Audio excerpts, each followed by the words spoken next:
Well, to talk more about that, I'm joined now by Dr. Abdul B. Shaikh. He's a professor of Islamic studies at Leeds University in the UK. Thanks for joining us on France 24. Thank First you. of all, when it comes to the Al-Nuri Mosque and this famous minaret, we just saw pictures of it there. It was very beautiful. How much of a loss is it to Islamic history and culture?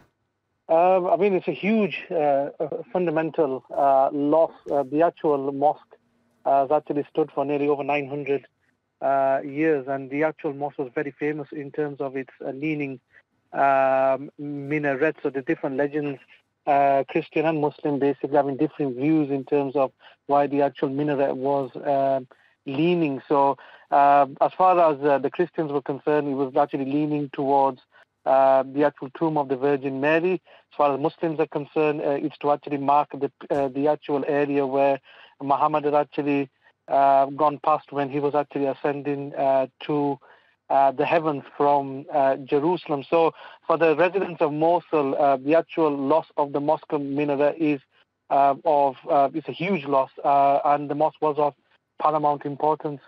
Well, we've seen this kind of destruction elsewhere, haven't we? At Palmyra in Syria, and also in Timbuktu in Mali, where jihadists have gone out of their way to destroy Islamic sites and places that are important to Islamic culture.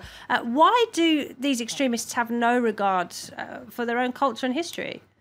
Well, I mean, sometimes some of the actual jihadists interpret, the actual prophetic traditions attributed to the Prophet Muhammad and the Quran in a certain way. So interpretation seems to be the actual crux of the problem, in terms of you have different people within the Muslim community claiming that, certain sites, shouldn't be left. Like, for example, Timbuktu, it was seen by the jihadists in Mali as being a shrine in venerating, human beings. And as far as the Islamic tradition is concerned, it's only God that is worthy of worship. So professing to true monotheism, as opposed to actually using saints or using the tombs of saints in order to basically reach God himself. So you do have different interpretation. This is one of the reasons why the jihadists interpret certain verses of the Quran and the Hadith to justify their actions, which have basically been, condemned by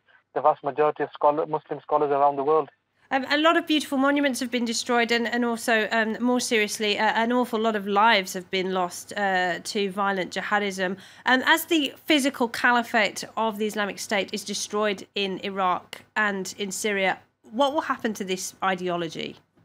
I think ISIS basically is on the wane, especially in Iraq. I mean, I think they've lost nearly 30 to 40% of Mosul, and the Iraqi government has, under the auspices of Haider al-Abadi, has basically, stated today that the reason why the mosque was destroyed was so that they didn't want the Iraqi government to basically declare the end of the caliphate from that particular mosque, where Abu Bakr al-Baghdadi had actually given his first sermon in 2014, declaring the beginning of a new Islamic caliphate. So I think this is a game changer. It's a significant point in Iraq's tumultuous history, which has been beset, unfortunately, by violence over the last 50 years, so to speak.